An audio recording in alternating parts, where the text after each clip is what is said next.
देखती आंखों सुनते कानों को मोहम्मद जाफ़र सादिक का सलाम अर्ज़ है। नाज़रीन, आज हम आपसे एक ऐसे नौजवान की मुलाकात करवाने जा रहे हैं जो स्कूल छोड़ के भाग गया। स्कूल छोड़ के किसी लड़की के पीछे नहीं भागा, बल्कि एक माइंड सेट से भागा। इस नौजवान ने एक तहैया किया, एक मिशन बनाया, एक अपने ज़हन में एक प्रोग्राम सेट किया और उसके मुताबिक अपनी ज़िंदगी के लिए फ़ैसला करने के बाद मैदान में उतरा। नाज़रीन, ये बच्चा, ये नौजवान अहमद हमज़ा आपके सामने मौजूद है। इसने एक टूटे हुए कंप्यूटर, टूटे हुए लैपटॉप से और 100 रुपए से कारोबार शुरू किया, जो इस वक़्त करोड़ों तक फैल चुका है। आपकी इससे मुलाकात करवाते हैं और इसकी सक्सेस स्टोरी से आपको आगाह करते हैं। अस्सलाम वालेकुम। वालेकुम अस्सलाम। शहज़ादे, कैसे हो? अल्हम्दुलिल्लाह, आप सुनाएं। मैं ठीक हूँ यार। आपका इंटरव्यू करते हुए मैं घबरा रहा था, कहीं ऐसे ना हो कि आपका ये इंटरव्यू देखने के बाद सारे बच्चे स्कूल छोड़ के भाग जाएँ। नहीं नहीं छोड़ते, ये नैरो माइंडेड है, ये नहीं छोड़ते स्कूल। इन्हें सिखा दिया गया है कि पुत्र तू वड्डा होना है, सुबह स्कूल जाना है, शाम ਨੂੰ ਤੈਨੂੰ ਟੈਨਸ਼ਨ होमवर्क दी होनी है ताकि तू क्रिएटिविटी ना कर सके और सारी ज़िंदगी तेरी इन्हीं नैरो माइंडेड में गुजर जाए। यार, वैसे मैंने ज़्यादातर देखा है कि एक लड़का लड़की के साथ भाग गया, लड़की के पीछे भाग गया, पढ़ाई छोड़ दी। ये पहला मैं आपको देख रहा हूँ जो अर्निंग के लिए, कारोबार के लिए या फिर कुछ नया जिद्दत लाने के लिए तालीम छोड़ के भागा है। तो ये आपके ज़हन में ख़्याल कैसे आया? ये मिसाल बड़ी बेस्ट है। लड़की भागती है पैसे के पीछे और लड़का भागता है लड़की के पीछे। तो मैंने कहा बंदा डायरेक्ट ही पैसे के पीछे भज्जे, लड़की खुद भज के आएगी। अच्छा, कभी आपको इश्क भी हुआ है? नहीं नहीं, हाँ मुझे हुआ है अपने काम से बस। नहीं, ये तो फिर आप 2 नंबरी कर रहे हैं ना। वो बयान पहले आपने कुछ और दिया, पहले फ़ॉर्म 45 दिया, अब फ़ॉर्म 47 दे रहे हैं आप। देखो, अपने काम से मोहब्बत करना ही सबसे ज़्यादा अच्छी मोहब्बत है, क्योंकि अपने काम से जब मोहब्बत होगी ना, वो काम कुछ ला कर देगा। लड़की से मोहब्बत होगी, वो पैसे ही मांगेगी और कुछ नहीं मांगना उन्हें। अच्छा, अपनी फ़ील्ड का तारुफ़ कराइएगा हमें। एएचएस ट्रेडर्स आपने शुरू किया है, ये कब शुरू हुआ? इसके कितने डिपार्टमेंट्स हैं, यानी कितने विंग्स इस वक़्त काम कर रहे हैं? स्टार्टिंग इसकी ये थी कि हमारे पास टूटा हुआ पीसी था, वहाँ से हमने इसे स्टार्ट लिया और उस वक्त हम, मेरे साथ 2 और पार्टनर हैं, एक मेरे बड़े भाई हैं, एक मेरे दोस्त हैं। तो हम 3 जब बैठे तो वो कहते हैं ना, जब 2 कसाई तो मुर्गी हलाल, 3 हुई तो ढिड च। तो हम दोनों बैठे थे तो उन्होंने कहा था कि यार, भाई ने कहा स्टॉक एक्सचेंज का काम तो आता है, पैसे नहीं है। दूसरा दोस्त बैठा, उन्हें कहा साजी केड़ी टेंशन है, पैसे तो मेरे को ला। मैं कि आ जाओ, वेबसाइट मैनू बनानी आती है, आप बना लेने। तो स्टार्टिंग में हमने जब कमाया इससे तो हमें अच्छी अर्निंग हुई। हमने क्या लिया, पाकिस्तानी तो असी बनना नहीं है, अगर असी कमा रहे हैं तो असी दूसरों ने भी कमा के देना है। तो जब हमने ये देखा कि वेबसाइट बनाई हमने, अब हमारा मकसद ये था कि एएचएस ट्रेडर ना कि अब खुद कमाएगा, दूसरों से भी इन्वेस्टमेंट लेगा, उसे भी कमा के देगा। अब क्या हो रहा है हमारे अंदर, पाकिस्तान के अगर देखोगे तो हर दिन आई एप्लीकेशन आई होती हैं जो स्कैम करती हैं। स्कैम किस तरह होता है, पाकिस्तानियों की जो आदत है ना, मुझे बार बार पाकिस्तानी कहने पड़ रहे हैं, 100 के उत्ते 80 रुपये कमा के देवे तो भज के दे दो पैसे, 100 के उत्ते 10 रुपये कमा के देवे तो कह दो फ्रॉड है। तो हमने जब ये लोगों को कहा ना कि भाई हम तो 100 रुपये के ऊपर 10 रुपये 9 रुपये वो भी फिक्स कमा कर नहीं देंगे, तो कहते भाई समझ नहीं आ रहा ਤੁਹਾਡਾ काम। तो वहीं पर एक SR वेबसाइट थी, एप्लीकेशन थी, तो उसने कहा कि डेली ਤੁਹਾਨੂੰ ਅਸੀਂ $2 ਕੱਢ के देने हैं, दो। एक मंथ बंद होने से पहले हमने लोगों का आगाह किया। लोगों ने कहा कि ले अपनी कंपनी का प्रमोशन करने के लिए हमें झूठे कर रहे हैं, ये फ्रॉड है, फला है। अब पहले ये बताएं कौन सी ऐसा कारोबार है जो आपको 100 रुपये के ऊपर डेली के $3 से $4 कमा के दे रहे हैं, और वो अगर वीकली देखे जाए ना, वीकली वो $80 बनते हैं। 100 रुपये लगा के कौन सा एक बंदा 80 रुपये कमा लेता? कोई भी नहीं कमा सकता।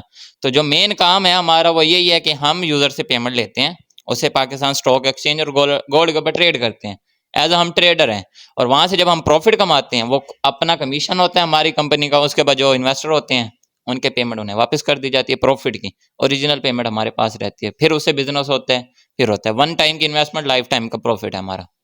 अच्छा, यानी कि आप जो पेमेंट लोगों से लेते हैं, उसको इन्वेस्ट करते हैं और स्टॉक एक्सचेंज से यानी कि शेयर्स परचेज़ करते हैं। जी, जिन्हें स्टॉक एक्सचेंज का नहीं पता ना, स्टॉक एक्सचेंज एक ऐसी है, इसे बनाने का मकसद ये था कि अगर ज़िंदगी में कोई भी बंदा कारोबार करता है, स्टार्टअप स्टार्ट करता है, तो उसके पास अगर इन्वेस्टमेंट ना हो तो वो स्टॉक एक्सचेंज में अपनी कंपनी लिस्ट करके वहाँ पर बिग अमाउंट इकट्ठी कर सकता है, जहाँ पर उसके साथ काफ़ी सारे डिस्ट्रीब्यूशन आ जाती हैं, जहाँ से इन्वेस्टमेंट मिलती है, तो वो अपने बिजनेस को एक्सपेंड करते हैं। अब हम करते क्या हैं, ये एक रिमोट बनाने वाली कंपनी है, इसका शेयर चल रहा है 9 रुपये। हमने इसे खरीदा 9 रुपये में, अब हम वेट करेंगे जब वो जाएगा 10 रुपये के ऊपर तो हम उसे सेल कर देंगे। अब हमने अगर 10 लाख के शेयर खरीदे हुए हैं, 10 लाख शेयर खरीदे हुए हैं सॉरी, तो 1 रुपये प्रॉफिट हुआ है पर शेयर के ऊपर, तो 10 लाख रुपए का प्रॉफिट हो गया। तो इसी तरह ये सिंपल बिजनेस मॉडल है जो ओवरऑल पाकिस्तान में कर रहे हैं। जितने भी बैंक्स हैं, जितने भी इंश्योरेंस कंपनी, इन सब का बिजनेस स्टॉक एक्सचेंज में पड़ा है। हमारे साथ ही ये होते हैं, ऐसी कह रहा उन्होंने कि यार तुसी भी इत्थे ही हो। अच्छा, आपको इसमें नुकसान भी तो हो सकता है, जैसे आप इन्वेस्टमेंट करते हैं स्टॉक एक्सचेंज में, चीज़ों के रेट बढ़े हैं कम भी तो हो सकते हैं। बिल्कुल ऐसे होता है, वो आती है डिमांड एंड सप्लाई, वहाँ पर फिर नुकसान ये नहीं कहते कि नुकसान नहीं होता, कारोबार वो है नहीं जिसके अंदर नुकसान ना हो। नुकसान तो होते हैं, लेकिन कंपनी हमारी ये फैसिलिटी देती है कि हम अगर नुकसान करेंगे तो उसमें ये नहीं होता कि 100 रुपये लगाए तो 100 रुपये चला गया, नहीं, 10 रुपये का हो जाएगा, हद मार के 20 का, 30 का हो जाएगा। तो फिर इस सूरत हाल में कंपनी आपसे जो पेमेंट का लॉस किया होगा उसको रिकवर करेगी। तो उस दौरान में आपको वो प्रॉफिट शेयर नहीं करेगी, क्योंकि जो प्रॉफिट वहाँ से थोड़ा थोड़ा कमा रही होगी वो आपका लॉस रिकवर होगा, जब तक ओरिजिनल पेमेंट को रिकवर नहीं कर लिया जाता। यानी कोई बंदा आपके पास इन्वेस्टमेंट करता है तो उसकी अमाउंट सिक्योर है, यानी अगर फ़र्ज़ किया लेट्स सपोज उसने 1000 रुपये जमा कराया आपको, तो उसका 1000 सिक्योर ही रहेगा, वो डिस्ट्रॉय नहीं होगा, ऐसा ही है? जी बिल्कुल ऐसे ही है, लेकिन हाँ 1000 रुपये दिए, 300 का लॉस हो जाता है। इस सूरत हाल में हम उसे प्रॉफिट नहीं देंगे, हम उस 300 को पहले उस 700 से रिकवर करेंगे। और अगर इन्वेस्टर हमारे पास इन्वेस्टमेंट करता है तो उसे सिक्योरनेस देने के लिए हम स्टैम्प पेपर के ऊपर अब एग्रीमेंट भी साइन करेंगे, ताकि उसे भी सिक्योरनेस मौजूद हो और हमारा एग्रीमेंट उससे प्रॉपर साइन होगा, ताकि उसे किसी भी चीज़ की टेंशन ना हो। जो ये स्कैम कर रही हैं कंपनीज बैठकर वेबसाइट के ऊपर सारी जगह, अब बनाने को हम भी बना सकते थे वेबसाइट, ऐप बनाकर छोड़ देते, क्या है भाई, चुप करके एक कमरे में बैठकर टका के पाकिस्तानी को चूना लगा सकते थे, टेंशन भी नहीं थी। लेकिन हमने कहा कि नहीं भाई, हम तो लीगल चलना है और लीगल काम करना है। आपने अभी मुझे बताया कि एएचएस ट्रेडर्स के 4 विंग्स हैं। पहली विंग जिसमें आप इन्वेस्टमेंट करते हैं, दूसरी जिसमें आपने बाज़ार का बताया। बाज़ार के हवाले से बताइएगा ये क्या है? जी बाजार हमारा जो मकसद है ना, पहली गल पैसा असी खुद भी कमाना है, पाकिस्तान की खिदमत नहीं करते, हम इतने अच्छे नहीं बनते, हमें खुद पैसा कमाना है। ई कॉमर्स को लेकर आने का मकसद ये है कि आगे जो दौर आ रहा है वो सारा ई कॉमर्स का है, हर चीज़ डिजिटल हो जानी है। जो कहते हैं कि नहीं होगी ना, वो कल को खुद ही पछताएंगे। तो ई कॉमर्स का ये है, दराज कभी ईंटें भेज देता है, कभी जो मंगाओ वो भेजता ही नहीं है, कभी ये 15-15 दिन डिलीवरी में लगा देता है। ये हमारे सामने, हमने ये लाइव प्रैक्टिकल किए हैं। और दूसरा शॉपिफाई चल रहा है। शॉपिफाई का क्या होता है, सेलरों को रिफंड का मसला टका के है, उसके बाद $65 पर मंथ पे करने पड़ रहे हैं। और कुछ लोग टिकटॉक के ऊपर आकर शोर मचाते हैं शॉपिफाई शॉपिफाई करो, जब उन्हें डार्क साइड पता चलती है, जब बंदा करता है लॉस उठाता है, फिर वो बेचारा घर बैठ जाता है। तो इससे क्या हो रहा है, हमारे मुल्क के अंदर ई कॉमर्स बढ़ ही नहीं रहा। तो कल को अगर दराज भी अगर चला जाता है, एक और दराज चल रहा है ना जो कमीशन बेस के ऊपर आपको सेलर अकाउंट फ्री में बनाने देता है, तो कल को अगर दराज चला गया, दराज पाकिस्तान का है नहीं, वो अलीबाबा ग्रुप का, अगर को कह दे भाई अलीबाबा चले काट दो पाकिस्तानियों, तो हम फिर हमारे पास कौन सा ऐसा ई कॉमर्स प्लेटफॉर्म है जो बच जाएगा। तो इसलिए हम एएचएस बाजार को लेकर आ रहे हैं, जहां पर जो सेलर है वो खुद अकाउंट विदाउट पेमेंट किए फ्री में अकाउंट बना सके। हाँ, डिलीवरी सिस्टम भी हमारा होगा, जो सेलर को रिफंड का मसला आता है और डिलीवरी चार्जेस ठोकते हैं वो भी नहीं ठोकेंगे, वो भी फैसिलिटी हम प्रोवाइड करेंगे। बस हमारी जो सेलर से रिक्वायरमेंट होंगी वो यही होगी कि 2 नंबरी ना करें। जो 2 नंबरी करेगा तो अकाउंट बैन होएगा, तो 2 नंबरी नहीं करेगा, हम फ्री में उसे सेलर अकाउंट बनाने देंगे, फ्री में प्रोडक्ट सेल करने देंगे। बस जब वो प्रोडक्ट सेल होगी तो उसके अंदर हमारा कुछ % कमीशन होगा हमारे बाजार का, ताकि हमारा बाजार सर्वाइव कर सके। हम सर्विस दे रहे हैं। सही। अच्छा, यानी कि एएचएस बाज़ार दराज टाइप एप्लीकेशंस का मुतबादिल है। बिल्कुल। अच्छा, अब एक और चीज़ बताइएगा, मास्टर टेक आपने एक और बताया, तीसरा विंग मास्टर टेक है जो कि एएचएस का है, ये क्या है? जी, इसके अंदर हमारी 2 कैटेगरी आती हैं। पहले तो AHS master technology the product के रिव्यू देती है, ठीक है, कोई भी किस्म का होगा। कल को एएचएस बाजार के ऊपर जो भी प्रोडक्ट लिस्ट होगी उसका रिव्यू एएचएस मास्टर टेक्नोलॉजी के ऊपर होगा। और दूसरा आ जाता है हमारा एएचएस इंस्टीट्यूट, जहाँ पर हमने जो स्किल मैंने सीखी हैं स्कूल से भागने के बाद, मैं अपने भरावां भी सिखानी है। और हमारा हमने ये स्टार्टिंग में फ्री में किया है, लेकिन जो पाकिस्तानी है ना, इन्होंने फ्री दी मड्डी रास नहीं आंदी। तो जहाँ पर ये 15-15 50-50 हज़ार ये भर रहे हैं विदाउट स्किल, हमारे एक टाइम लिमिट है। अगर हमसे कोई सीखता है तो हम उसे 3 मंथ के अंदर उसे ट्रेन कर देंगे। 1 मंथ के अंदर भी हो सकता है, वो उसकी अपने दिमाग के ऊपर है, लेकिन हमारा 3 मंथ का टाइम जो होगा क्राइटेरिया होगा, उसके अंदर हम बच्चे को ट्रेन करेंगे। और हमारी कंपनी 50% चांस भी देती है कि हम जॉब भी उसे अपने पास दे देंगे, ताकि उसे बाहर धक्के खाने की ज़रूरत न पड़े, वरना फ्रीलांसिंग तो वो कर सकता है। यानी आपने यहाँ एक इंस्टीट्यूट भी बना रखा है जो कि आपका चौथा विंग है। जी बिल्कुल ऐसी हैं।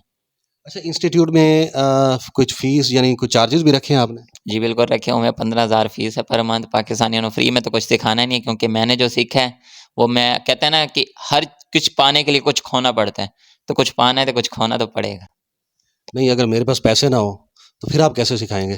तो जगह जो लॉयल होकर हमें बताएगा तो उसे हम सिखाएंगे। हमारे पास एक और स्टूडेंट आया हुआ है सुभान, वो विदाउट फीस हमसे सीखा है, अब उसकी पे हमारी कंपनी में स्टार्ट हो गई है।